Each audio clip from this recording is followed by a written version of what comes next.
ఒక కంటెంట్ ఎలా క్రియేట్ చేయాలి అంటే, ఒక విషయం మీద ముఖ్యంగా నిరక్షరాస్యులు, తెలిసి తెలియని వాళ్ళు కొన్ని అనవసరమైన అవగాహనలేమితో అవి ఎట్లుంటాయంటే కల్పనలు, అభూత కల్పనలు, అవాస్తవాలు, వదంతులు ఇలా ఉంటాయి గదా! కల్పితాలు. కొందరు ఆసక్తితో కూడా కల్పించి చెప్తారు. ఆసక్తి ఉన్న విషయం మీద కల్పించి, కల్పించి గొప్పలు గొప్పలుగా చెప్తారు చూసారా? కల్పనలు అలాగే భయాల గురించి దయ్యం ఉన్నది, భూతం ఉన్నదని చెప్పుకుంటాం. మంత్రాలు, చేతబడులు. పూర్వకాలంలో మంత్రాలు, చేతబడులు, దయ్యాల గురించి ఎన్నో కట్టుకథలుండేవి. ఎక్కడెక్కడైనా నిజం ఉందా? ఇవన్నీ కల్పనలే గదా! అంటే మనుషుల భయంతో ఆడ దయ్యం ఉంది, ఈడ భూతం ఉంది, ఈడ ఒకడు వచ్చిండట, వానికి దయ్యం కొట్టిందట, వానికి కనబడ్డదట, ఇవన్నీ కట్టుకథలే. ఒక రకంగా చెప్పాలంటే ఇవి ఇంట్రెస్ట్ కూడా వాళ్ళు. అందుకే ఇలా చెప్పుకునేవాళ్ళు. పైకి అలా వదంతులు కల్పించి చెప్పుకుంటారు. అలా ఆసక్తి కూడా. ఇప్పుడు మనం దయ్యాల సినిమాలు ఎలా అయితే చూస్తున్నామో అప్పుడు అలాగే చెప్పుకునేవాళ్ళు. కానీ అవన్నీ కట్టుకథలు. ఇప్పుడు సినిమా అయితే కట్టుకథనో అలా కల్పనలు అనమాట. దయ్యాలు, భూతాలు, మంత్రాలు, చేతబడులు, వాని పల్లెరు కొట్టిండు, వీని పల్లెరు కొట్టిండు ఏవో చెప్పుకుంటారు కదా! అలాగే మూఢనమ్మకాలు ఉన్నవాళ్ళు కూడా వెనకట కట్టుకథలు, అవస్థలు, అబద్ధాలు చెప్పుకునేవాళ్ళు కాలక్షేపం కోసం. అలాగే అవగాహన లేని వాళ్ళు నిరక్షరాస్యులు కొన్ని విషయాల మీద మంత్రాలు, భూతాలు, దయ్యాలు, దేవుడు, దయ్యం, భూతాలు, చేతబడులు, అలాగే పూనకాలు వీటన్నిటి గురించి కట్టుకథలు, అబద్ధాలు, అవాస్తవాలు చెప్పుకునేవాళ్ళు. కొన్ని వినోదం కోసం కూడా సరదా కోసం, వినోదం కోసం కూడా అలా మాట్లాడతారు, చెప్పుకుంటారు. కొన్నేమో అవగాహన లేక చెప్పుకుంటారట. అబద్ధాలు చెప్పుకుంటూ ఉంటారు కదా! లేనిది కల్పించుకొని చదువురాని వాళ్ళు కూడా చెప్పుకుంటూ ఉంటారు. ఇట్లా అన్నమాట. ఇప్పుడు పిడుగు అని అనుకో, పిడుగు అంటే పిడుగు పడ్డదని మనకు తెలుసు. కానీ పూర్వకాలం వాళ్ళు ఏమనుకున్నారు, పైన అర్జునుడు ఏదో రథం మీద పోతుంటాడు. ఆ రథంలో ఒక నటుడు కింద పడ్డది. అర్జున అంటే పోతది. ఇలా చెప్పుకుంటారు. ఇది మూఢనమ్మకం కదా! కానీ ఒక ఇంట్రెస్టింగ్ కట్టుకథ కదా! ఇలా అనమాట. అలాగే మనలో మనం కొన్ని కలలు కంటూ ఉంటాం కదా! ఊహలు, ఆలోచనలు, కలలు, భ్రమలు అనేవి మనిషి పొందుతూ ఉంటాడు గొప్పగా. తనలో తను ఒక ఫాంటసీ చేస్తాడు ప్రతి మనిషి. ఉదాహరణకు లవ్ టాపిక్ ఎక్కువ చేస్తారు యంగ్ పీపుల్స్. నన్ను ఒక అమ్మాయి ప్రేమించింది, ఈ అమ్మాయి ప్రేమించింది, ఆ అమ్మాయి ప్రేమించింది, ఆంటీ దగ్గరికి పోయినా, ఈ ఆంటీ రమ్మన్నది, అమ్మాయికి ప్రపోజ్ చేసిందని, ప్రపోజ్ చేయాలని ఇట్లా వాని ఆసక్తులన్నీ ఆ సినిమాల్లో చూసో, కథల్లో చదివో నిజంగా తనకు జరిగినట్టు ఊహించుకొని ఆ విధంగా కలలు కంటూ ఉంటాడు కదా! ఒక పాట పాడుకుంటూ కూడా తనను తాను ఊహించుకుంటాడు కదా! గొప్పగా భ్రమపడుతుంటాడు, భావించుకుంటాడు కదా! ఇవన్నీ కూడా కంటెంటే. ఇలా మీరు ఒక కంటెంట్‌ని ఇలా చదివి, ఇలా ఊహించి కంటెంట్ ముఖ్య ఉద్దేశం అంటే ఇలా ఊహించుకొని ఇలాంటి భ్రమలు, అబద్ధాలు, అవాస్తవాలు లేనివి ఉన్నట్టుగా చెప్పడము ఇట్లా అనమాట. చెప్పుకుంటారు కదా! ఇలాంటి కల్పనలనమాట.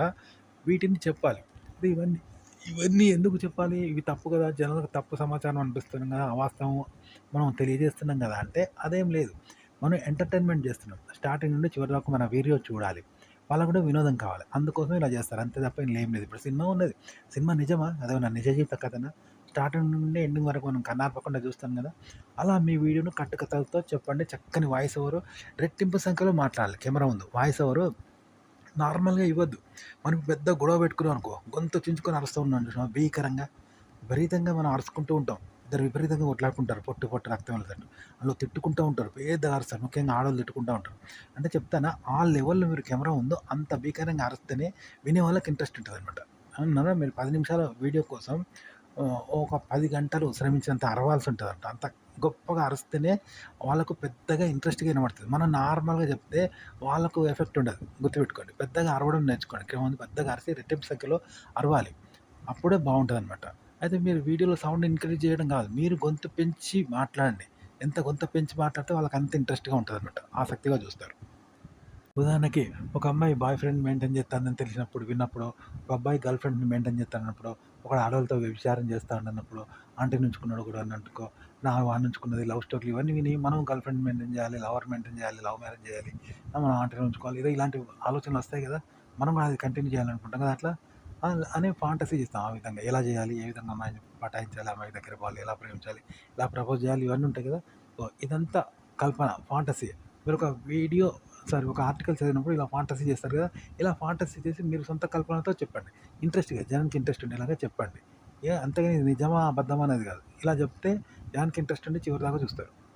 ఉదాహరణకి మనం సెల్ఫ్ సాటిస్ఫాక్షన్ పొందుతారు కదా! ఒక వయసొచ్చిన తర్వాత పెళ్లి గాని అమ్మాయిలు గాని, అబ్బాయిలు గాని. ఆ టైంలో సెల్ఫ్ అంటే ఒంటరిగానే కదా! రియాలిటీ కాదు. అయినా దాంట్లో రియాలిటీ పొందుతాం. అంటే రియల్‌గా వైఫ్ దగ్గర హస్బెండ్ ఉన్నప్పుడు ఎలా పొందుతామో మన వైఫ్ దగ్గర రియల్‌గా పొందుతాం. ఫాంటసీలో అయినా. చూసారా? అట్లా. ఆళ్ళు కూడా రియల్‌గా పొందుతారు. వాళ్ళ హస్బెండ్ దగ్గర ఎలా ఉన్నారో అలా సాటిస్ఫాక్షన్ 100% రియల్‌గా పొందుతారు. అదిగో రియాలిటీ ఫాంటసీ అయినా. సో, ఇట్లనే మీరు కొన్ని కలలు, ఊహలు, వాస్తవాలు ఊహించుకొని భ్రమకు లోనై ఆ అనుభవాన్ని పొందాలి. రియల్‌గా పొందుతారు ఎవరైనా. అలా పొందుతూ మీరు కల్పించి అలాగే మాట్లాడుతుండాలి. కెమెరా ముందు కూడా అదే అనుభవంతో అలా అనుభవం పొందుతూ కల్పించి మాట్లాడుతూ ఉండాలి. ఊహలు, వదంతులు, అవాస్తవాలు. ఒక వ్యక్తి సెల్ఫ్ సాటిస్ఫాక్షన్ చేస్తున్నాడు. అంటే ఊహలో పోయి సెల్ఫ్ సాటిస్ఫాక్షన్ అంటే తెలుసు కదా! అలా ఆ విధంగా చేసుకున్నా అంటే రియల్‌గానే అది 100% రియల్ వైఫ్ దగ్గర హస్బెండ్ ఉన్నట్టే ఉంటుంది. లేదా నిజంగా హస్బెండ్ వైఫ్‌తో ఉన్నాడనుకో, అప్పుడు అతని అనుభవం ఎలా పొందుతూ ఉంటాడు? ఆ అమ్మాయి గాని, అబ్బాయి గాని ఎలా పొందుతాడు? ఇగో రియల్‌గా ఫాంటసీ అలా రియల్‌గా లోనవుతూ మీరు మాట్లాడాలి కెమెరా ముందు. అది. ఒక విషయాన్ని అనుభవానికి అతీతంగా మాట్లాడితే జనాలకు కనెక్ట్ కాదు. మీరు ఫాంటసీ అనుభవంతో చేయండి. ఆ ఫాంటసీ అనుభవంతో చెప్పండి. అనుభవాన్ని చెప్పండి. అనుభవంతో చెప్పండి. ఆ అనుభవం చెప్పాలి. అనుభవమే చెప్పిందా అన్నట్టుగా ఉండాలి మీరు చెప్పినట్టుగా. అలా చెప్తేనే కనెక్ట్ అవుతుంది ఆడియన్స్‌కి. ఇప్పుడు సెల్ఫ్ సాటిస్ఫాక్షన్ ఉంది. జనం ముందు మీరు అలాగే సాటిస్ఫాక్షన్ అవుతున్నప్పుడు మీరు ఎలా వ్యవహరిస్తారు? ఫాంటసీ ఎలా చేస్తారు? అలా చెప్పాలంట. చెప్పడం కూడా అలా. ఇది ఫాంటసీ అది చెప్పడం అంతే తేడా అనమాట.